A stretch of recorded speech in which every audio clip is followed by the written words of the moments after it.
Welcome, here I've got Xiaomi Mi 11i and I'm gonna show you how to turn on and off the camera watermark at this device.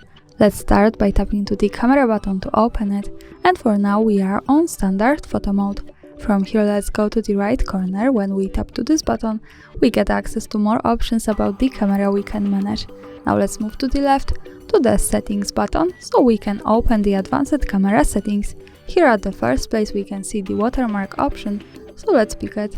And now let's focus on the second position, device watermark. By just one tap we can turn it on, another tap to turn it off as we need. And when we have this, we can add to our photos the Xiaomi Mi 11i watermark. Let me keep it like that, and let's go back to the camera to take the picture.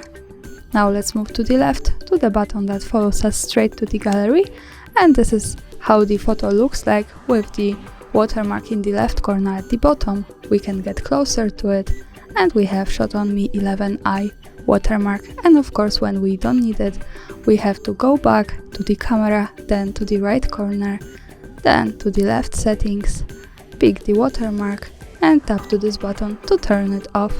And that's all, thanks for watching, subscribe our channel and leave the thumbs up.